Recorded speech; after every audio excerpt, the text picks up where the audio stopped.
बिस्मिल्लाहिर्रहमानिर्रहीम, अस्सलाम वालेकुम। आप देख रहे हैं स्पोर्ट्स लीग PSL स्पेशल और मैं हूं हमजा शफीक। तो जनाब, पाकिस्तान सुपर लीग सीजन 10 का छठा मैच का Lahore Qalandars versus Karachi Kings national bank stadium में खेला गया, जहां पर लाहौर कलंदर्स ने टॉस जीतकर पहले बैटिंग का फैसला किया और जैसे ही टॉस जीतकर पहले बैटिंग का फैसला किया तो फौरी तौर पर बम्बार्डमेंट हुई कि शाहीन ने ये जानते हुए कि सेकंड इनिंग में ड्यू पड़ेगा, लास्ट मैच में भी बॉल ग्रिप नहीं हो रहा था, बैटिंग का फैसला क्यों कर लिया। बहुत से सवालिया निशान उठे, लेकिन Shaheen Afridi and his company ने साबित किया कि उनका डिसीजन ठीक था।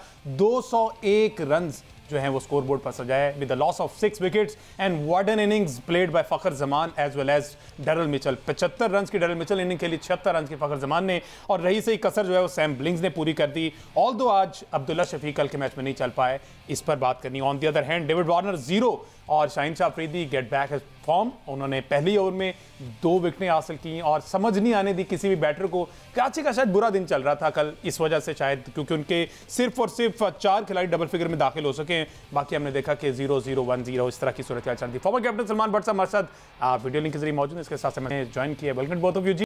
सलमान भट्ट साहब, टॉस से आ जाते हैं। टॉस जीतकर पहले बैटिंग का फैसला एक खतरनाक तो था प्रीवियस मैच को अगर देखते हुए, लेकिन कहीं ना कहीं वो फैसला उनके हक में ही रहा। देखिए हमजा, टॉस जीत के जो फैसला लिया तो जो असल में सबको वरी होती है वो ये है कि शाम को ड्यू आएगी, क्योंकि पहले मैच में जब 235 चेज हुए तो ड्यू ने काफी पार्ट प्ले किया उसमें। लेकिन कल हवा काफी तेज थी और जब हवा तेज होती है तो फिर ड्यू नहीं आती। मे बी लाहौर ने वेदर देखा हो, वेदर फोरकास्ट देखी हो, लेकिन आपको पता है वेदर फोरकास्ट भी कितनी एक्यूरेट होती है। But I think they thought about के यार इनके अंदर हमने कितनी बड़ी विकेटें जो लेने वाली हैं। तो बेसिकली तो 3 लोग हैं, वार्नर है, विंस है और उसके बाद नीचे खुशदिल है, बीच में शान आ रहे हैं, वो फॉर्म में नहीं है, वो पीछे लंबी बारियां नहीं है उनके। सो आई थिंक जब वो 2 विकेटें इन्होंने ले ली तो फिर वहां से कहीं पर भी एक मोमेंट के लिए कल ऐसा नहीं लगा कि कराची चेज में है, कराची हंट में। पिछले मैच में भी इनके 4 आउट हो गए थे 69 पे, लेकिन वो 69 जो था ना, इन्होंने वो पहले 6 ओवरों में कर लिया हुआ था, जो पहला पावर प्ले था, तो वो हर वक्त रन रेट के साथ कीप अप कर रहे थे। लेकिन कल तो ऐसा लगा ही नहीं कि अब विंस के आउट हुए, लगा कि कराची ने ज़हन ही बना लिया था कि अब जीतना मुश्किल है। So I think that is where Karachi lacked intent. ठीक है, आज हम भी इंटेंट का इस्तेमाल कर लेते क्योंकि ये रियल सेंस में है। जी जी, कराची कहीं लगा नहीं कि उन्होंने कोशिश की है मैच को जीतने की, काउंटर अटैक करने की, प्रेशर ऑपोजिशन पे डालने की, या कह लीजिए कि लाहौर ने बड़ी शानदार बॉलिंग की और उन्होंने हिलने नहीं दिया कराची को। तो whichever way you want to put it, but Karachi seem nowhere. Once वो 2 विकेटें गिरी उसके बाद कोई मैच का ऐसा हिस्सा नहीं है जहां लगे कि शायद कराची वापस आने लगा मैच में, ऐसा कहीं फील नहीं हुआ। क्रेडिट है लाहौर कलंदर्स का, फखर जमान अच्छा खेल रहे हैं, उनका शुरू में कैच छूटा और वो बड़ा भारी कैच है। जब भी फखर जमान 50 से ज्यादा रन करते हैं, लाहौर कलंदर 70-80% मैच लाहौर ही जीतता फिर। तो उन्हें वो कैच ना करके जो है अपने लिए बहुत बड़ा उन्होंने मसला खड़ा किया, और जेम्स विंस थे और आसान कैच था और बिल्कुल नीचे थे उसके, समहाउ ही मैनेज टू मिस इट। और उसके बाद फखर हों, डैरल मिचेल की पार्टनरशिप उनके साथ बड़ी शानदार थी। डैरल मिचेल में भी 75 रन किए, 2 कैचेस भी उन्होंने किए। बीच में अब्दुल्ला नहीं चल सके, नईम नहीं चल सके। आई थिंक नईम ने बहुत जल्दी की, एक शॉट मारा उन्होंने, वो गेंद विकेटों में थी, दूसरा वही मारना गए, लेकिन वो गेंद ऑस्टन से खासी बाहर थी, इसलिए वो उसको मार नहीं सके। सो बहरहाल आई थिंक लाहौर की बॉलिंग में अर्ली विकेट्स का मिलना, रिशाद का आके आउट करना, तो राशिद खान की थोड़ी बहुत कंपनसेशन, उस क्वालिटी की तो शायद आप नहीं अभी कह सकते, लेकिन रिशाद अभी तक जो परफॉर्मेंस दी है वो बहुत शानदार है। सिकंदर रजा भी विकेट ले जाते हैं बीच में, तो खासा कुछ अच्छा हो रहा है। Lahore complete performance put up कर रहा है, बैट्समैन भी 3-4 चल रही है। कराची ने जो मैच जीता भी था ना, उसमें सिर्फ विंस और खुशदिल थे, बॉलिंग भी किसी काम की नहीं उन्होंने की थी, और बैटिंग में भी 2 ही बंदे चले थे, और कल ना बॉलिंग हुई है ना बैटिंग हुई है। तो Karachi has a lot of worry, वो मैच जीते तो हैं लेकिन उसमें सिर्फ 2 ही बंदे नजर। और कराची की बात हो रही तो कल सलमान भी हमने देखा कि दे वर टू क्विक और बड़े एग्रेसिव थे ऑन फील्ड। स्टार्ट का पावर प्ले जिस तरह की उन्होंने फील्डिंग की है, बड़े एग्रेसिव दिखाई दिए, बॉल को आके पढ़ रहे थे तमाम फील्डर्स है, और ये वो चीज़ें थी जो मेंटली डिस्टर्ब करना चाह रहे थे लाहौर कलंदर्स को, क्योंकि उनका ट्रैक रिकॉर्ड इस तरह के वो 13 मैचेस जीते हुए थे और मुसलसल पिछले 6 मैचेस गालिबन वो जीते हुए हैं, और लाहौर ने कल 7वां मैच 1 मैच जीता है, तो इसलिए वो प्रेशर बिल्ड करना चाह रहे थे। तो एक अच्छी टैक्टिक्स थी वार्नर की जानिब से, ये अच्छा इस्तेमाल किया गया। लेकिन इसको ओवरकम करने में लाहौर के अंदर जो है वो कामयाब हुआ। फखर जमान को जैसे ही चांस मिला तो वो वहां से कॉन्फिडेंस बहाल हुआ। देखिए, पावर प्ले का एक अच्छा होना एक बहुत बड़ा एडवांटेज होता है किसी भी बैटिंग साइड के लिए, चाहे आप पहले खेल रहे हो चाहे बाद में खेल रहे हो। लेकिन इसका कतन मकसद ये नहीं है कि आप पावर प्ले बड़ा करने के चक्कर में 3 से 4 विकेटें गवा जाओ, क्योंकि वो फिर आपके लिए एक बड़ी मुश्किल खड़ी कर देता है। बिल्कुल। तो जो अच्छी चीज थी वो ये थी कि फखर और डैरिल मिचेल ने उसको कह लीजिए कि पार्टनरशिप को तरजीह दी। उन्होंने कोई पावर प्ले को इतना बड़ा करने की कोशिश नहीं की कि पावर प्ले के चक्कर में जो है ना वो अपनी कह लें कि विकेटें खो दें और उसके बाद फिर पीछे कोई कुछ बड़ा करने वाला ना रहे। तो अच्छी बात ये थी कि दोनों ऐसे प्लेयर हैं कि वो तो मिडल में जाके और अच्छा खेलते हैं। फखर का अगर आप रिकॉर्ड देखें, पावर प्ले से ज्यादा अच्छा वो मिडल में खेलते हैं। और इसी तरह जो डैरिल मिचेल है वो तो है ही मिडल के स्पेशलिस्ट। तो उन दोनों की पार्टनरशिप जो थी, और कराची के पास लेट्स बी ऑनेस्ट बॉलिंग भी नहीं है। फास्ट बॉलिंग में उनका मतलब 5 बॉलर अगर रेगुलर देखे जाएं जो कि लाजमी है उन्हें, तो उसमें एक अब्बास अफरीदी है। उनको पता ही नहीं है कभी आगे कहाँ गेंद करना है, पीछे कहाँ, कोई ना उनकी लाइन है ना लेंथ है। वो उनसे अभी तक बड़ा डिसअपॉइंटिंग है the way he has bold. इसी तरह उनका जो स्पिनर है वो दोनों मतलब अरफात मिनाज अभी नए हैं, ठीक है, खुशदिल शाह रेगुलर बॉलर नहीं है। तो कराची की बॉलिंग में मतलब लवाजमात पूरे हैं उनके 200 स्कोर खाने वाले। अगर कोई टीम गंदा ना खेले तो उनको बड़े रन्स बनते हैं। मेरा ख्याल है उन्हें मोहम्मद नबी को अंदर लाना चाहिए, और स्पेशली कराची में जिस तरह की पिच है जहां पे बॉल मूव कर रहा है, अच्छा गेंद मूव कर रहा है, वो मीर हमजा को भी इस्तेमाल कर सकते हैं। मीर हमजा को अंदर ला सकते हैं क्योंकि वो एक्यूरेट है। वो जब जब कराची के लिए खेले उन्होंने अच्छी बॉलिंग की है, लेकिन मालूम नहीं है कि वो लोग क्या प्लान करते हैं। लेकिन आई थिंक नबी को भी इस टीम के अंदर होना चाहिए और वो आ सकते हैं अंदर। और जो न्यूजीलैंड के फास्ट बॉलर हैं एडम मिल, उनकी जगह, हाँ जी, मिलने की जगह नबी अंदर आ सकते हैं, और एक फास्ट बॉलर जो है ना जगह पे उन ऐड हो सकता है, मीर हमजा दूसरे किसी फास्ट बॉलर की जगह। तो मेरा ख्याल है हाँ, दूसरा ये ऑलराउंडर न्याजी की जगह वो अंदर आ सकते हैं या दूसरे ऑलराउंडर की जगह। तो मेरा ख्याल है कि वो चीज़ बेहतर हो सकती है क्योंकि वो पूरे बॉलर भी हैं मोहम्मद नबी, और साथ पूरी बैटिंग भी करते हैं। अच्छा मिस्टर साहब, इस पे ज़रा थोड़ी सी नज़र दोहराइएगा मोहम्मद नईम के पीडीपी प्रोग्राम पर, और यहाँ पे इन्होंने कहाँ परफॉर्म किया है। उससे पहले मैं भाई से पूछ लूँ कि सलमान भाई आपको क्या टेक्निक का इशू लग रहा है? मोहम्मद नईम का एक अच्छा शॉट उन्होंने हसन अली को खेला, लेकिन हसन अली क्योंकि थोड़े मतलब कि एक्सपीरियंस बॉलर ने, अरसा हो गया है, उन्होंने थोड़ा सा बॉल बाहर किया, अगेन वही हिट करने गए। शायद उनको टास्क ये दिया गया है कि आपने जाके जस्ट हिट करना है, समझ के नहीं खेलना, टाइम नहीं लेना, उसको फॉलो करने के चक्करों में वो अपनी विकेट गंवा रहे हैं। देखें, यू नो ओपिनियंस हर एक के हैं। मशवरा क्रिकेट में मुफ्त मिलता है और हर बंदा ही अपने आप को एक्सपर्ट समझता है। बिल्कुल ऐसी। लेकिन एज अ प्लेयर आपको भी तो अल्लाह ताला ने एक दिमाग दिया। एग्जैक्टली। वो वापस तो नहीं करना 0 मीटर के करके कोई ज्यादा रिवॉर्ड मिल जाए। उसको इस्तेमाल करना है दुनिया में, जब आ गए हैं तो फिर इसको इस्तेमाल करना है। तो अगर एज प्लेयर आपको इतनी समझ नहीं है कि मैंने ऑपरेट कैसे करना है, आपके सामने फखर जमान है, आप उनसे देखें, आप उनसे बात करें। फखर जमान बाउंड्री के बाद सिंगल लेते हैं, वो अपनी इनिंग्स को लंबा करते हैं, वो लेंथ में ले जाके ऑपोजिशन को बड़ा डेंट डालते हैं। तो नईम उनके सामने एक चौका मारा है, ना बॉल देखी है ना उसकी लाइन देखी है, आपने घुमा दिया दूसरे पे भी, ठीक है। उसके बाद आप अपना बैट देख रहे हैं, आप वापस जाके अपना आउट देखें ताकि आपको पता चले कि ये लाइन और थी, वो लाइन जिस पे चौका लगा वो लाइन और थी। बिल्कुल। So as a youngster he is very talented. वो जब खेलते हैं बड़े खूबसूरत लगते हैं खेलते हुए। मैंने उनकी इनिंग्स, ये तो अभी पीएसएल में लोग देख रहे हैं ना, मैंने उसकी अच्छी बारियां भी देखी हुई हैं। सो लाहौर उन्हें खिला रही है, ठीक खिला रही है, but he needs to think as well. Development program में अगर किसी ने छक्के मारने की आपकी ड्यूटी लगा भी दी है तो आपको भी तो इतना शऊर होना चाहिए कि हर गेंद पे तो नहीं लगता। तो T20 के अंदर कोई ऐसा तो नहीं होता कि 120 गेंदों में 60 छक्के लग गए या 40 छक्के लग गए। तो आपको इनिंग्स बनानी आनी चाहिए, बड़े होते हैं 20 ओवर। तो आई थिंक इस माइंडसेट से जरा निकलना पड़ेगा, जो है ना कि आप हर बॉल पे बड़ी हिट लगाना चाहें। और ही इज़ लकी इनफ कि उनको इतनी हाइप लाहौर कलंदर ने प्रोवाइड की है। मतलब वैसे तो बहुत से ऐसे बैटर्स आते हैं और ना भी परफॉर्म कर भी जाए तो उनकी हाइप नहीं बनती। तो ये विदाउट परफॉर्मिंग अगर पीएसएल के इन 3 मैचेस की बात करें फिर भी उनकी हाइप बना के रखी। तो वैसे क्या ट्रैक रिकॉर्ड है मसई साहब इनका अगर देखा जाए मोहम्मद नईम का, जिस भट्ट साहब ने बात की कि पीएसएल से हट के भी उसकी परफॉर्मेंस का ताल्लुक जो है वो फाटा एजेंट से है। उस फाटा के मैचेस ये खेले में 10 अब तक इन्होंने T20 मैच खेले, जिन्होंने 110 रन बनाए हैं 8 T20 मैच में, 13 की इनकी एवरेज है। तो 39 जो है वो इनका हाईएस्ट है T20s के अंदर।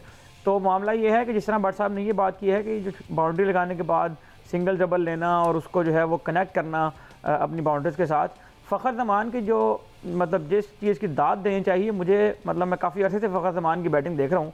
कल जिस मैच्योरिटी के साथ उन्होंने बैटिंग की है, जिस शानदार अंदाज में उन्होंने अपनी इनिंग्स को बिल्ड किया है, यानी 7 ओवर में 51 रन से लाहौर के उनके 2 खिलाड़ी आउट थे। और फ़खर ज़मान जो है वो उस वक्त, ये उन लोगों के लिए भी मैं बात कर रहा हूँ जो बाबर आजम के ऊपर बहुत ज़्यादा तनकीद करते हैं।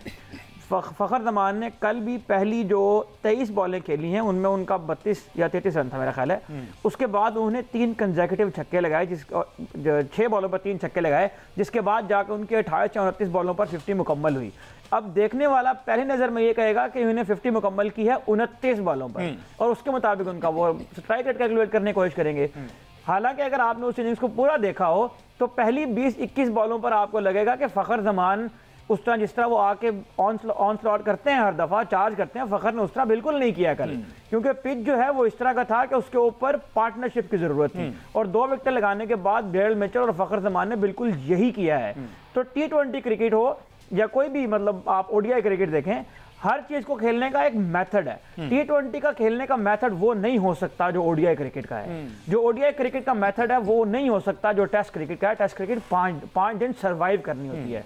तो यहाँ पर जिन लोगों ने PSL अब चूंकि चल रही है तो यहाँ पर स्ट्राइक रेट की रट लगाने वाले काफी सारे होंगे।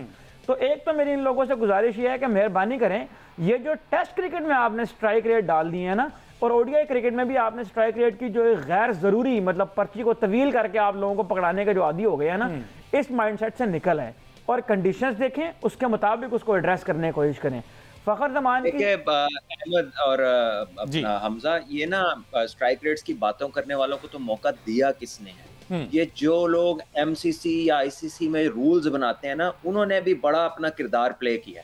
ये जो उन्होंने 2 नए बॉल लगाए हैं, फिर उसके बाद उन्होंने अब 3 पावर प्ले कर दिए। 40 ओवर तक 5 बंदे दायरे के अंदर रहते हैं। आप जरा ये 5वां बंदा निकाले ना बाहर, ये 4 बंदे रहने थे जो पहले रूल होता था। फिर देखें ये स्कोर 350 से वापस 270-80 पे आता है कि नहीं आता। ये तो मतलब इंतहाई हो गई है। और 2 नए बॉल लगा दिए हैं, वो गेंद पुराना ही नहीं होता। मैक्सिमम पुराना 25 ओवर का बॉल होता है। तो पहले 1 बॉल लगता था और 1 बॉल नरम भी हो जाता था, रिवर्स भी होता था, उसको हिट मारना एक काम था। तो जो पहले के रन्स है और जो आज की क्रिकेट के रन्स है, वो रन्स को आप सेम तरह तोल नहीं सकते उनको। ये जो बातें स्ट्राइक रेट और मॉडर्न क्रिकेट की हो रही है ना, जरा ये रूल्स को लेकर जाएं, फिर जरा मुझे बताइएगा कि कितनी ये चलती हैं, ये कितने बड़े बड़े रन्स होते हैं। सो द पॉइंट इज कि ये लड़कों को जो रूल्स ने भी प्ले अबाउट किया ना, ये भी बहुत ले गए। पहले 9 बॉल की फ्री हिट कहाँ होती थी? अब है ना, पहले तो नहीं होती थी। एक जमाना था कि बाउंसर अलाउ ही नहीं था, उसमें लोगों ने बड़े रन किए, ठीक है। फिर 1 अलाउ हुआ, फिर 2 अलाउ हुए। ऐसे लगता है कि रूल बनाने वालों के पास जब अच्छा फास्ट बॉलर आ गया, उन्होंने बाउंसर अलाउ कर दिए। जब बॉलर नहीं था तो उन्होंने कहा बाउंसर नहीं करने। तो ये बड़ा कुछ टिंकरिंग हुई है, ठीक है। It is good to innovate things, लेकिन इससे क्या होता है कि जब आप लोगों को कंपैरिजन्स में लेके जाते हैं ना, तो डिफरेंट एराज में पिचेस डिफरेंट, हालात डिफरेंट, रूल्स डिफरेंट, वो कंपैरिजन्स ड्रॉ नहीं होते। फिर जब आप ये कहते हैं ना modern cricket, it is more about modern rules, क्योंकि रूल्स ने ये फ्रीडम दिया। अगर आप रूल्स को वापस ले जाएंगे, people will have to adapt. फिर ये आपको लंबा खेलना पड़ेगा, फिर इतने छक्के चौके नहीं लगेंगे जब 5वां फील्डर बाहर होगा। दायरे में जब 4 होंगे ना, फिर आपको वापस सिंगल डबल पे ज्यादा आना पड़ेगा। तो ये रूल्स का बहुत पार्ट है और बहुत ज्यादा ऑप्रेस किया है गेम के रूल्स ने बॉलर्स को।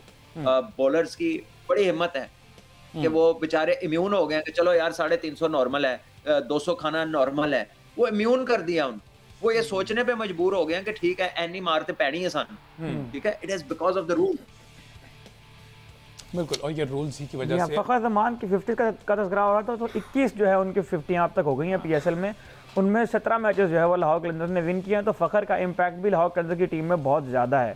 लेकिन मैं अपनी बात को ज़ाहिर है कंक्लूड यहीं करना चाहता हूँ। जो हम अब क्योंकि PSL जो आगे बढ़ेगी तो ये फिर दोबारा से मंजन बिकेगा स्ट्राइक रेट्स का। ये स्ट्राइक रेट्स पर बात करने वाले जो लोग हैं ना, इनसे मेरी गुजारिश ये है कि ये 20 ओवर का ना पूरा मैच देख भी लिया करें और फिर देखा करें कि इनिंग्स किस तरह से बिल्ड होती है। अच्छा, ये रूल्स की चूंकि बात हो रही है, तो लास्ट मैच में आपने देखा कि एंड्रयू घोष का जो रनआउट था ना, वो बड़ा उस पर बात हो रही थी कि वो नहीं था, वो बेल्स ब्लिंक पहले हो गई, गिरी बाद में, तो ये सारी चीजें थर्ड अंपायर ने बहरहाल उसको देखकर ही आउट दे दिया। तो ये टेक्नोलॉजी भी सुना भी कहीं ना कहीं जो है क्रिकेट को डैमेज कर रही है। जहां पर ये फेवर देती है, हेल्प करती है, वहां पर इसके नुकसान भी ऑल्दो हैं। देखिए, बात यह है कि कोई भी चीज आप इंट्रोड्यूस करा लें, कुछ भी ले आएंगे, तो it will come with its pros and cons. Perfection तो सिर्फ अल्लाह की जात में है, उससे नीचे तो हर चीज का एडवांटेज डिसएडवांटेज है, उसके फायदे भी हैं, उसके नुकसान भी हैं। द प्रोबेबिलिटी लाइज कि आप उसका इस्तेमाल कैसा करते हैं। आप उसकी अच्छाई से एक्साइट होके ओवरबोर्ड तो नहीं चले जाते, आप उसको हर जगह तो नहीं देखे ना। आप टेक्नोलॉजी लाए, अब इतनी टेक्नोलॉजी आ गई है कि अंपायर डिसीजन लेते हुए डरता है, वो बड़ा बड़ा रनआउट भी रेफर कर देते हैं, बड़ी बड़ी चीज वो रेफर कर देते हैं। एक चीज साफ दिखाई दे रही होती है, वो इतने एंगल उसके मांग लेते हैं कि देखने वाला मजबूर हो जाता है कहने पे कि यार ये तो है ही ऐसे, ये क्यों इतना देख रहा है। तो इट इज बिकॉज ये बहुत ज्यादा आ गया। फिर रेटिंग्स है, उनका नहीं पता, एक टीम है वो जीत ही नहीं रही, एक बैट्समैन है वो कुछ कर ही नहीं रहा, पता चलता है वो टॉप 5 में ही रह रहा है, ठीक है। फिर ये प्लेयर ऑफ द मंथ निकल आया है, यानी आपकी और मेरी सीरीज हो रही है, अहमद साहब घर बैठे हैं, हम दोनों टीमों में से कोई प्लेयर ऑफ द मंथ हो जाएगा ना, अहमद साहब तो हो ही नहीं सकते क्योंकि वो तो खेल ही नहीं रहे। तो ये जो प्लेयर ऑफ द मंथ और ये गिमिक्री ज्यादा है, सोशल मीडिया, आई बॉल्स और मार्केटिंग के टूल्स ज्यादा है, रादर देन के क्रिकेट को हेल्प करे, ये चीजें जनरलाइज गेम को अपलिफ्ट करे। I think there has to be something जो लोगों में क्रिकेट को एज अ उसकी अंडरस्टैंडिंग को डेवलप करे। अब व्यूअर जो है ना वो ज्यादा फ्लैशी चीजों पे आ गया है, उसकी अंडरस्टैंडिंग ऑफ द गेम वो नहीं रही। अंडरस्टैंडिंग ऑफ द गेम अगर होती तो वो फिर हर बॉल पे चिक्का चौका ना मांगता, वो भी बोर होता कि यार ये क्या हो रहा है, हर वक्त बंदा आ रहा है बस वो फेंटी खाने आया हुआ घर से, ठीक है। अंडरस्टैंडिंग के लिए भी कुछ करना पड़ेगा। दुनिया में जो है और भी क्रिकेट के होने के तरीके हैं, लो स्कोरिंग थ्रिलर्स भी हैं, स्पिनिंग आइटमें भी हैं पिचेस की सूरत में, बाउंसी आइटम्स भी हैं, वेरिएशंस देनी चाहिए ताकि आपको हाई क्लास प्लेयर्स का पता चले। ये मतलब ABCD XYZ सारे बराबर अगर लगें खेलते हुए कि बस दाल लगना है, तो वो क्वालिटी कह लीजिए कि उसमें कॉम्प्रोमाइज होती है। मैं रूल्स की बात कर रहा हूँ, तो ये रूल्स को बैलेंस करना चाहिए, ठीक है ना। रूल्स को बैलेंस करें ताकि रियल क्वालिटी जो है ना वो आप आइडेंटिफाई कर सकें।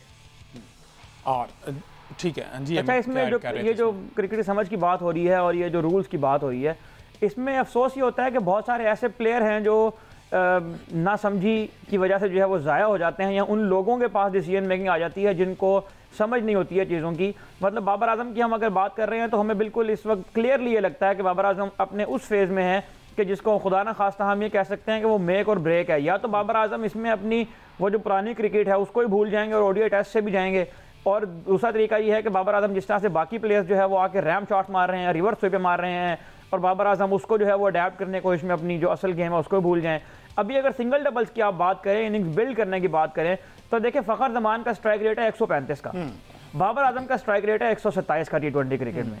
लेकिन जाहिर है कि बाबर आजम की जो नंबर ऑफ बॉल्स हैं वो ज़्यादा है फ़खर जमान से, क्योंकि उनको जो लॉन्जेविटी है, जो इनिंग्स उनकी ज़्यादा लंबी इनिंग्स हैं। इसी तरह बाबर आजम की जो सेंचुरीज हैं वो फ़खर जमान से ज़्यादा हैं।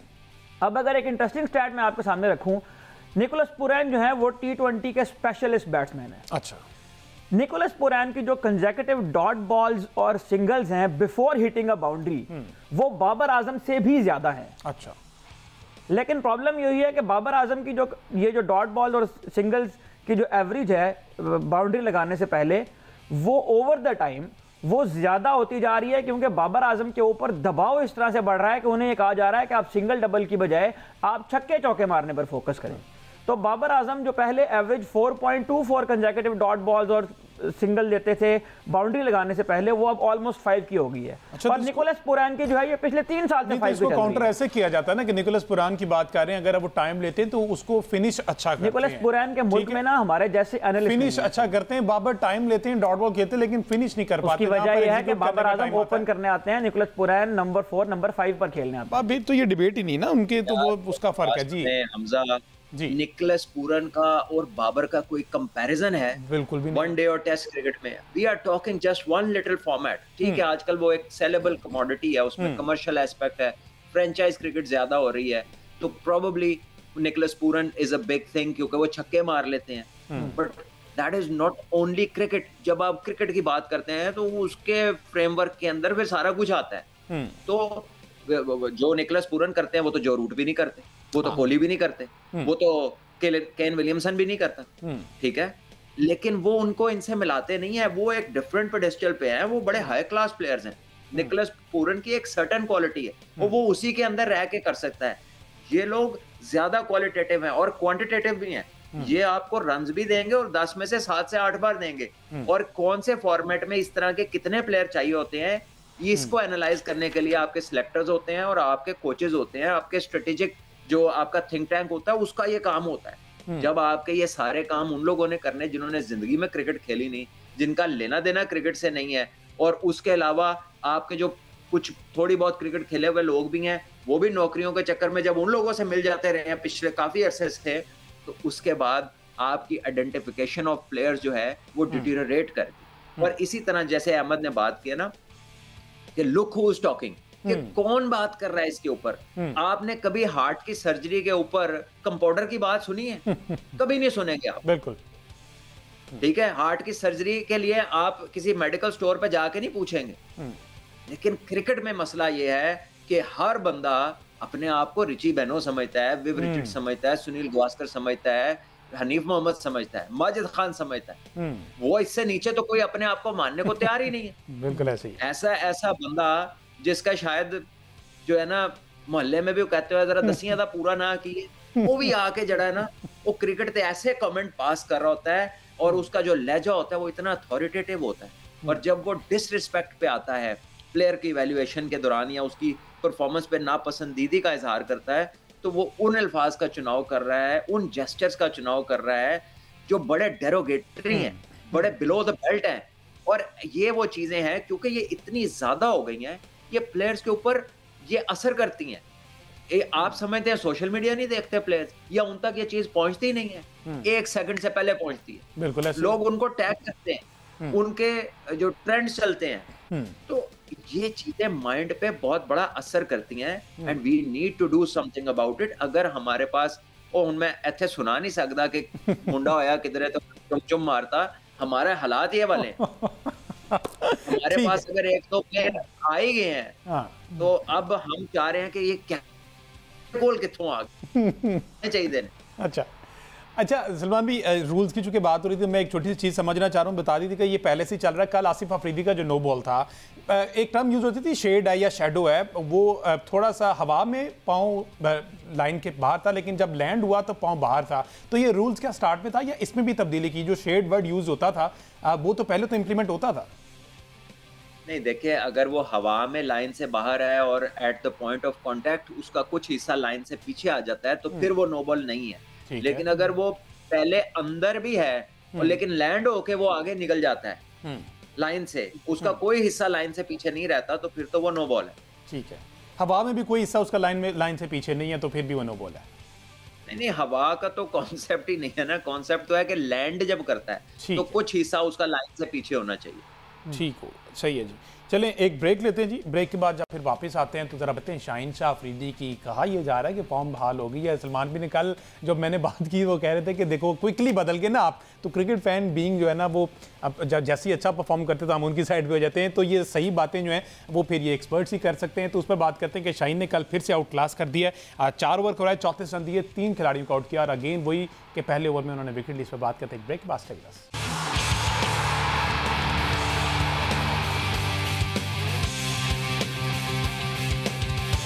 वेलकम बैक जी। बात हो रही पाकिस्तान सुपर लीग सीजन 10 की, जिसका कल रात मैच था कराची किंग्स वर्सेस लाहौर कलंदर। और ये वो मैच है जो पीएसएल में सबसे फेवरेट मैच होता है। लेकिन अनफॉर्चुनेटली कल हमने इससे फिर महसूस किया कि कराची के अवाम जो है वो स्टेडियम में नहीं आए और कंपैरेटिवली बेहतर था क्योंकि एक बड़ा मैच था, लेकिन जो एक्सपेक्ट किया जाता कराची के अवाम से उस तरह से हमें नहीं मिल पाया। तो सलमान भी इस पर एक छोटा सा कमेंट, देन फिर आगे चलते हैं हम।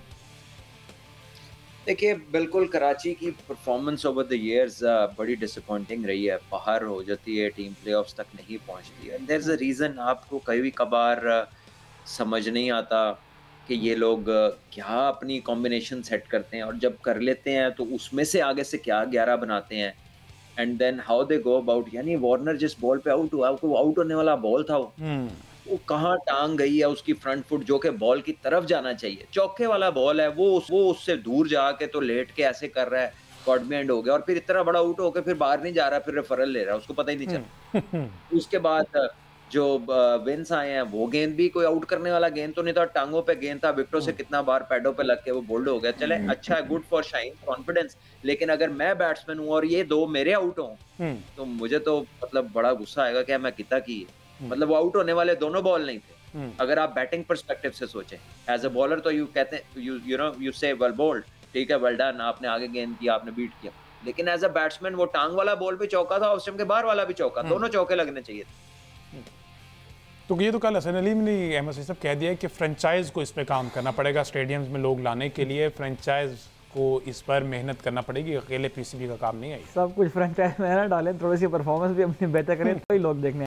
देखें ज़ाहिर है, एक टीम अगर नहीं क्वालिफाई कर पा रही प्लेऑफ्स में, एक टीम अगर नहीं अच्छा परफॉर्म कर पा रही, एक टीम जो है वो ना कोई इमर्जिंग स्टार दे रही है, ना कोई फ़ैन एंगेजमेंट की सरगर्मी कर रही है, ग्राउंड में आने के बाद भी फैंस को कोई एक्साइटमेंट नहीं मिल रही है, तो लोग क्यों आएंगे आपको देखने के लिए? सीधी सी बात है। तो अगर तो मतलब कराची किंग्स का मसला इस वक्त ज़ाहिर है मेरा ख्याल यही है कि उनका परफॉर्मेंस अगर वो दिखाएंगे तो ही लोग उनको देखने के लिए आएंगे। अभी तो फिलहाल ऐसा लग रहा है कि मतलब उनको ये जो उन्होंने पिक एंड चूज़ किया उसके अंदर, मतलब कुछ अर्सा पहले ये सूरत हाल थी कि कराची के जो ओनर थे सलमान इकबाल साहब, वो पॉडकास्ट के ऊपर बैठ के और कैमरों के ऊपर बैठ के लाहौर के अंदर का ठीक ठाक चेज़ा लगा दिया करते थे। तो अब मामला ये है कि उनको खुद समझ नहीं आ रही कि वो क्या, मतलब वो बेचारों वाली सूरत हाल बनी हुई है यहाँ पर। तो इंप्रूव करना पड़ेगा कराची को। यूजुअली ऐसा होता था कि सलमान इकबाल साहब खुद आते थे लाहौर का मैच देखने, लाहौर कराची का जो मैच होता है। कल तो हमें वो भी कहीं पे भी नहीं दिखाई दिए। राणा साहब बैठे हुए थे, आतिफ राणा साहब, लेकिन वो हमें सलमान इकबाल साहब, कॉन्फिडेंस है ना अपने फ्रेंचाइज के ऊपर, उनकी टीम जीत रही है, उनको कॉन्फिडेंस है कि मेरी टीम अच्छा करेगी। लेकिन एटलीस्ट अपने मैच में तो ऑनर्स को आना चाहिए, और अगर ऑनर आएंगे उनको देखने के लिए भी लोग आते हैं, तो ये एक बड़ी बात है। अच्छा सलमान भाई, शाहीन शाह अफरीदी की बात की जाए, 4 ओवर 34 रन, 3 खिलाड़ी आउट, पिछले मैच में भी अच्छा परफॉर्म किया, और अब ये कहा जा सकता है अल्लाह करे इंशाल्लाह इनकी ये परफॉर्मेंस भी इसी तरह बहाल रहे, क्योंकि आगे बड़े 2 इंपॉर्टेंट इवेंट हैं, एशिया कप है, फिर वर्ल्ड कप है। तो शाहीन की ये फॉर्म बहाली जो है पाकिस्तान क्रिकेट के लिए बड़ी जरूरी है। देखिए बिल्कुल यही पहले मैंने बात की कि जो उन्हें अर्ली विकेट्स मिलना है ना, तो वो उनकी बॉडी लैंग्वेज बदल जाती है, उनका मूड बेहतर हो जाता है, वो आगे सेंसिबली ऑपरेट करते हैं। जब उनको विकेट नहीं मिलती ना, तो वो फिर जोर लगाते हैं, और फिर अंधाधुंध जोर लगाते हैं, कभी राउंड द विकेट, कभी वो होता है कि हर बॉल पे मैं, उनका तो दिल करता है एक बॉल पे 2 बंदे आउट कर। वो इतना ज्यादा पैशनेट है और इतना ज्यादा वो करना चाहते हैं, अच्छा, which is a good thing to have, but then you need to strike a balance कि यार अगर आउट नहीं हो रहा तो मैं चौके खा के, ये तो ना हो कि मैं अपना भी स्पेल खराब कर लूं और पावर प्ले में अपनी टीम का भी नुकसान कर दूं। सो ही मस्ट नो कि अगर विकेट नहीं मिल रही तो फिर आज मैंने अच्छी बॉलिंग किया, विकेट मिलने के अलावा भी अच्छी बॉलिंग होती है ना, बिल्कुल, तो वो भी आना चाहिए। तो यस, उनकी सेहत के लिए अच्छा है कि उन्हें जल्दी विकेट्स मिल जाए, उन्हें ग्लूकोज फील होता है, एक नया एक इंजेक्शन उन्हें एनर्जाइज कर देता है और सेंसिबल भी कर देता है, which is good for him. But देखिए, जो वो उनकी स्पेशलिटी ना, आगे गेंद करके आउट करना, सारी दुनिया उसको देख रही है, उस पर काम कर रही है। So he has to think of new things, new ways of picking up wickets. वो खाली अगले गेंद पे विकेट हर दफा तो नहीं मिलती। बिल्कुल ऐसे। अच्छा, जिस तरह से सलमान भाई ने कहा ना कि बगैर विकेट के भी अच्छी बॉलिंग की जा सकती है, जमान खान ने कल 3 ओवर 16 रन दिए और उनको विकेट नहीं मिली। बॉलिंग में भी ज़ाहिर है पार्टनरशिप्स होती हैं, एक एंड से अगर रन्स कंटेन हो रहे हो तो उसका फायदा दूसरे एंड पर आने वाले बॉलरों को मिलता है। हम अक्सर पाकिस्तान में भी ये देखते थे कि जब नसीम शाह, हारिस रऊफ और शाहीन शाह का ट्राई होता था तो उसमें नसीम शाह को अक्सर विकेट नहीं मिला करती थी, लेकिन नसीम शाह की अच्छी बॉलिंग की वजह से उनके साथ बॉलिंग करने वाले जो है वो विकेट लेने में कामयाब हो जाते थे। तो बिल्कुल यही बात है। अलबत्ता एक बात यकीनन अगर बात साहब इसके ऊपर कमेंट कर दें तो शाहीन शाह अफरीदी को फ्रॉम नाउ ऑन, अगर आप ये देख रहे हैं कि उनकी T20 की फॉर्म बेहतर हो रही है, तो क्या उन्हें अपने आप को T20 तक रिस्ट्रिक्ट कर देना चाहिए, क्योंकि बाकी जो फॉर्मेट्स खेलने वाली जो उनके अंदर चीज़ है वो तो पैदा नहीं हो रही है, और ज़ाहिर है कि लंबी बॉलिंग करने की तो उस वक्त तक उनके अंदर सलाहियत पैदा नहीं होगी जब तक वो नेट्स में आकर लंबी बॉलिंग नहीं करेंगे। देखिए, खाली नेट्स पे नहीं, डोमेस्टिक के भी मैचेस को वो इस्तेमाल कर सकते हैं। किसी भी फर्स्ट क्लास टीम से अगर वो 4-5 मैच खेलते हैं तो वो it will be great for him. और उनके बड़े भाई, उनके कोच भी हैं रियाज अफरीदी, और एक दिन वो बात कर रहे थे और उन्होंने कहा कि शायद उनसे वो यही जिक्र करते हैं कि कितना इम्पोर्टेंट है बॉलिंग करना, मैचेस फर्स्ट क्लास के खेलना, लंबी बॉलिंग करना। तो I think in him he has probably a good mentor. अगर वो उनकी बात मानते हैं और थोड़ा सा लंबा खेलना चाहते हैं, अगर वो इंटरनेशनल क्रिकेट में अपना नाम बड़ा करना चाहते हैं, so he has to bowl at length. उनको लंबे मैचेस में अच्छी बॉलिंग करनी पड़ेगी, वहीं से उन्हें आइडियाज़ आएंगे कि कैसे लंबे स्पेल्स में अपने आप को मेंटेन करना है, इवॉल्व करना है in terms of line length, wicket taking ability कैसे एनहांस करनी है। तो इसके अलावा और कोई रास्ता नहीं है। सो अब बॉल उनके कोर्ट पे है, फिर अपने आप को फिट कैसे रखते हैं, अपनी बॉडी का ख्याल कैसा रखते हैं, वो सारी चीजें जो है ये as a professional he knows and he must understand and he should know in fact. और अभी तो उनकी माशाल्लाह बड़ी क्रिकेट पड़ी हुई है और अगर वो चाहें तो इस चीज़ को इम्प्रूव करके एक मजीद लंबी क्रिकेट खेल सकते हैं, ये उन्हीं के हक में बेहतर है। लेकिन अगर अभी से वो अपने आप को स्टार समझने लग जाएं और मैं कहीं कि मैं डोमेस्टिक स्ट्रक्चर में नहीं जाना चाह रहा वापस, मेरे इंजरीज के मसले मसाइल हैं, वो फिर से दोबारा से हर्ट हो जाएंगी, नीज का इशू है, तो ये जी हमजा आपने अच्छा पॉइंट आउट किया है। देखिए स्टार समझने की जरूरत नहीं है, वो है स्टार, बिल्कुल है, अल्लाह ताला ने उनको दे दिया, बिल्कुल। हाँ जी, इस उम्र में अल्लाह ताला ने उनको इतनी इज्जत दी है, वो इतनी बड़ी बड़ी परफॉर्मेंसेस भी दे चुके हैं, इतने जगह वर्ल्ड कप्स में पाकिस्तान को रिप्रेजेंट कर लिया, 2 50 ओवर के खेल लिया, तो 3 T20 के खेल लिए, इतनी लीगें खेल रही और माशाल्लाह खेलेंगे।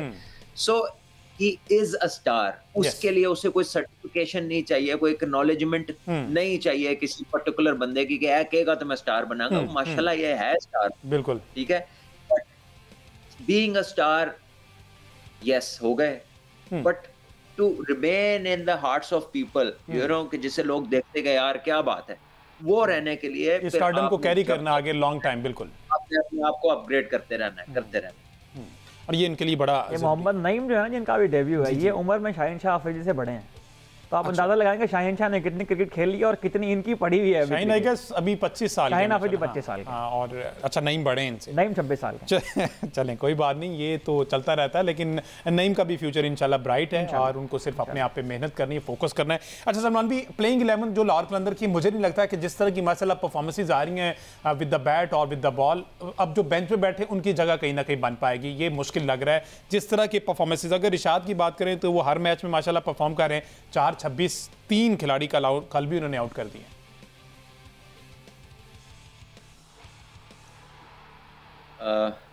सॉरी हमजा, किसका नाम लिया आपने? मैं रिशाद हुसैन की बात की है ना, मैं प्लेइंग 11 लाहौर कलंदर की मैं बात कर रहा हूं कि ये अनचेंज ही रहेगी।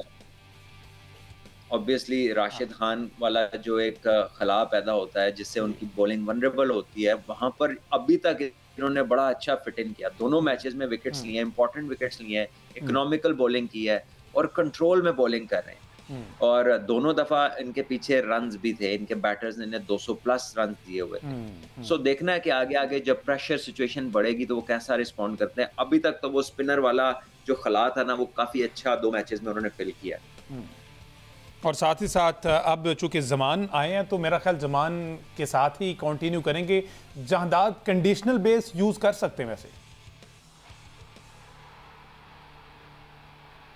देखिए जहांदाद अच्छी बॉलिंग नहीं हो रही थी उनसे, he was getting scored of, और कोई विकेट्स भी इतनी नहीं मिल रही थी, ऑल ओवर द प्लेस लग रहे थे जैसे अब्बास अफरीदी लग रहे हैं। तो ऐसे में जमान एक डिफरेंट एक्शन है, बैटर्स को पिक करना आसान नहीं है, उसका बाउंसर हो चाहे वो स्लोअर वन करे, दोनों में डेथ बॉलिंग में वो खासी अच्छी परफॉर्मेंसेस दे चुका है। उसकी बॉडी लैंग्वेज में कॉन्फिडेंस है, उसकी बॉडी लैंग्वेज ना थोड़ी सी लापरवाह है, यानी खैर है, और ये बड़ा जरूरी होता है आपकी चाल में, आपके लोगों को मिलने में, आपके डिस्प्ले के अंदर जो आप दुनिया को दिखा रहे हैं ना, उसमें लापरवाह का जो एलिमेंट है ना, ये दूसरे को परेशान करता है कि यार इन्हें तो फिक्र ही नहीं है। ठीक है, तो it is an important trait to carry for any athlete or for any person in whatever walk of life it may be। ये बड़ा जबरदस्त ट्रेट है, शायद लोग इसको इतना इसके बारे में बात नहीं करते, लेकिन ऐसे लोग जो होते हैं ना, वो बड़ी सिचुएशंस में उनका दिमाग हाजिर रहता है, because they have in them कि what if, तो वो कहता है हो गया तो हो गया, बस ठीक है। तो इसीलिए वो डिलीवर करने की एबिलिटी मेरे ख्याल में ज्यादा होती है। मुझे बहुत अच्छा लगता है उसका ये वाला एटीट्यूड। और लोगों को इस बात की फिक्र होती है कि इन्हों कोई फिक्र क्यों नहीं है। तो ये बड़ा मसला याद आ गया वैसे आपके इन बातों से। जी बहरहाल अच्छा, अब बात ये कि सलमान भी कराची में भी एक बताया आपने कि ऑस्ट्रेलियन सॉइल का विकेट है, पर लाहौर में भी है। अगर कंपैरिजन किया जाए तो जहादाद खान कंपैरेटिवली क्विक है, उनका एक्शन ज़रा क्लियर है, तो बाउंसी विकेट पे वो ज़्यादा हेल्पफुल रह सकते हैं। तो अगर उनको चांस मिलता है तो जो लाहौर में मैच होना है वो उस विकेट पे मे भी उनको चांस दिया जाए कि जमान खान उसमें इतने कारआमद ना हो। हमजा, मैं श्योर हूँ कि इतनी दूर का तो अभी टीम ने नहीं सोचा होगा। आप किधर पहुंच गए हैं? बीइंग लाहौरिया फैन मुझे जरा क्यूरियोसिटी है ना, लंबा चलना है मैंने। अच्छा चल, फिर तो आप ये दूर की सोचें कि अगली फ्रेंचाइज कितने में उन्हें मिलेगी। ये उन्होंने बता दिया और इस पे वो काफी ज्यादा काम कर रहे हैं। और ये जो पसे पर्दा चीजें अहमद सही बताते हैं। मेरा ख्याल है कि अब जमान खान को अब तो तब्दील नहीं किया जाएगा। लाहौर के पिचेस के ऊपर भी जमान खान की जो परफॉर्मेंसेज हैं, उन्होंने मैच जितवाए हैं वहाँ पे, तो अब जमान खान इस स्क्वाड का हिस्सा बन गए। आसिफ अली अलबत्ता एक ऐसे खिलाड़ी हैं कि जिनके बारे में ये कहा जा रहा है कि उनको शायद कोई इंजरी है जिसकी वजह से वो टीम में नहीं आ पा रहे हैं। उनको लाएं किसकी जगह? जी भट्ट साहब, नी इंजरी है उनके, घुटने पे गेंद लगी थी तो वो काफी सोज है उन्हें। नहीं, अल्लाह ताला ने सेहत दी। अगर वो आते हैं तो सलमान भी किसकी जगह वैसे अगर उनको लाना पड़ता है तो कोई तो जगह ही नहीं बन रही। चले ये तो फिर जब वो हो जाएंगे फिट तो तब की बात है ना कि वो किसकी जगह लाते हैं, उस वक्त का माहौल क्या है, हालात क्या है, उस वक्त कौन क्या कर रहा है, वो तो उस पर मैटर करेगा ना। ठीक है, ठीक है, एक ब्रेक लेते हैं जी। ब्रेक के बाद वापस आएंगे। तो आज मैच नंबर 7 है इस्लामाबाद यूनाइटेड वर्सेस मुल्तान सुल्तान, और ये मैच बड़ा इंपॉर्टेंट है दोनों टीम्स के लिए। इस्लामाबाद का होम ग्राउंड है, मुल्तान को वहाँ पर खेलना है। मुल्तान ने जिस तरह के बुलंदोबाग दावे किए हैं उनको मेंटेन रखने के लिए, जिस तरह की शिकस्त उन्हें कराची के हाथों हुई है, मुल्तान के लिए मैच जीतना जरूरी है। इस पर बात करेंगे ब्रेक के बाद।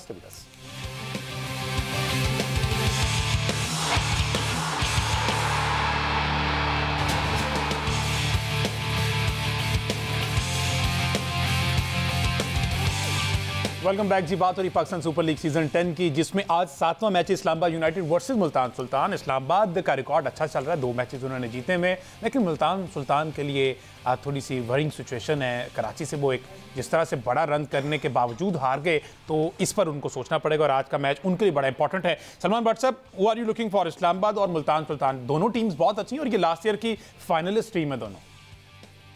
देखिए, दोनों टीम्स बहुत अच्छी हैं विदाउट अ डाउट, और दोनों बड़ी हाई क्लास क्रिकेट खेलने की कैपेबिलिटी रखती हैं। इस्लामाबाद जाहिर है एक तो दोनों मैचेस जीता है, बड़े कन्विंसिंगली जीता है, तो ज़रा एक हाई लेवल ऑफ कॉन्फिडेंस लेकर इस मैच में आएगा। दूसरी तरफ रन्स तो उधर से भी हुए हैं, 235 करके वो हारे हैं, तो थोड़ा सा होता है ना कि यार इतनी बड़ी चेस हो गई, तो लेकिन ठीक है, उसमें ड्यू भी थी, बहुत सारे ऐसे फैक्टर्स थे जिसको वो कंसिडर करेंगे। And I think Rizwan's man will be in a different mindset. मेरा ख्याल है कि वो कोप कर लेंगे, उस टीम में कैपेबिलिटी है कि वो कोप कर सके और शायद कहीं ना कहीं अपनी उस परफॉर्मेंस को वो बेहतर कर सके जो उस दिन उन्होंने दिखाई।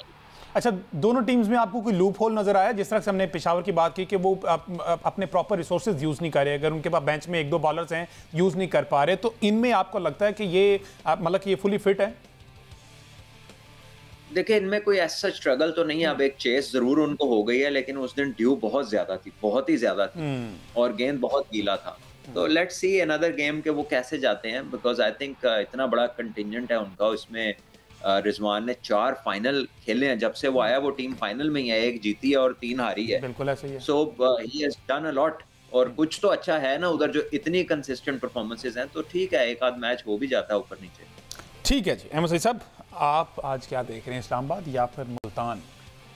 देखिए, मुल्तान को जीतना चाहिए आज का मैच, चाहे मतलब मेरी जो ख्वाहिश है पहले दिन से वो ये है कि टेबल जो है वो ज़रा टफ नज़र आए, ताकि अच्छे मैचेस देखने को मिलें, और ये ना हो कि कोई टीम जो है वो पहले से ही इतना पीछे रह जाए कि वो दोबारा से उसको कोप अप ना कर पाए बाकी टीम के साथ। तो मुल्तान को ये मैच जीतना चाहिए। इस्लामाबाद यूनाइटेड और मुल्तान जो है ये अक्सर इनके हाई स्कोरिंग मैच भी होते हैं। पिछले साल भी इनका जो लीग मैच हुआ था उसमें आपको याद होगा दोनों टीमों ने 230 रन से ज़्यादा रन बना दिए थे।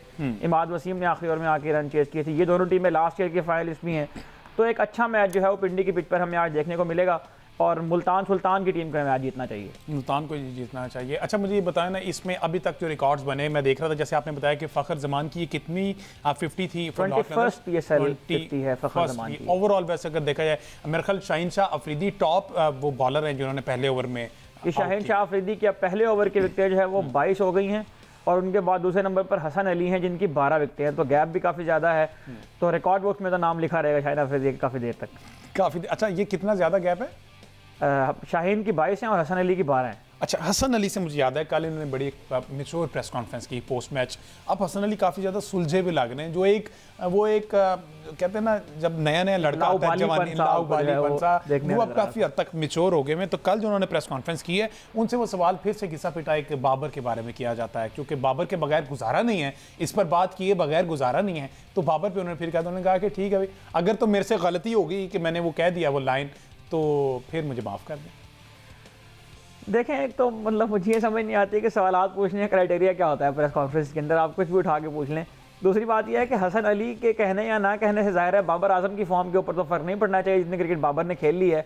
और अगर इस तरह किसी कहने से फ़र्क पड़ता तो हसन ने तो, और इसके अलावा बहुत सारे प्लेयर्स के बारे में बातें की हुई हैं। उनसे सवाल असल में ये हुआ जिसका जवाब उन्हें काफ़ी अच्छा जवाब उन्हें दिया कि ये जो प्लेयर्स के ऊपर प्रेशर होता है किसी एक परफॉर्मेंस की वजह से, एक इंस्टेंट्स की वजह से, एक कैच ड्रॉप होने की वजह से या एक कारकर्दगी की वजह से प्लेयर्स को उठाकर जो है वो ज़मीन पर ले आ जाता है, उसके ऊपर इतनी तनकीद की जाती है। तो उसके जवाब में उन्होंने ये बातें की, और बहुत जिस तरह से आपने पहले पॉइंट आउट किया कि न सिर्फ ये कि उनकी मैच्योरिटी प्रेस कॉन्फ्रेंस के अंदर, बल्कि मैच के अंदर भी जो उनकी गेम अवेयरनेस है वो भी इंप्रूव होती जा रही है, और दोनों मैचेस में उनकी कारकर्दगी जो है उसका मुंह ठीक है जी। लेट्स सी आज शादाब खान जो है वो अच्छा परफॉर्म करते हैं बीइंग कैप्टन, या फिर मोहम्मद रिजवान जिन्होंने 4 फाइनल जो है वो खेले, जिसमें से 3 हारे 1 जीते, और लास्ट ईयर भी फाइनल में जिस तरह से वो पहुंचे हैं। तो ये कांटे का मुकाबला होना है आज रात 8 बजे। इस पर कल के शो में हम बात करेंगे। मुझे दीजिए इजाज़त, अल्लाह हाफ़िज़।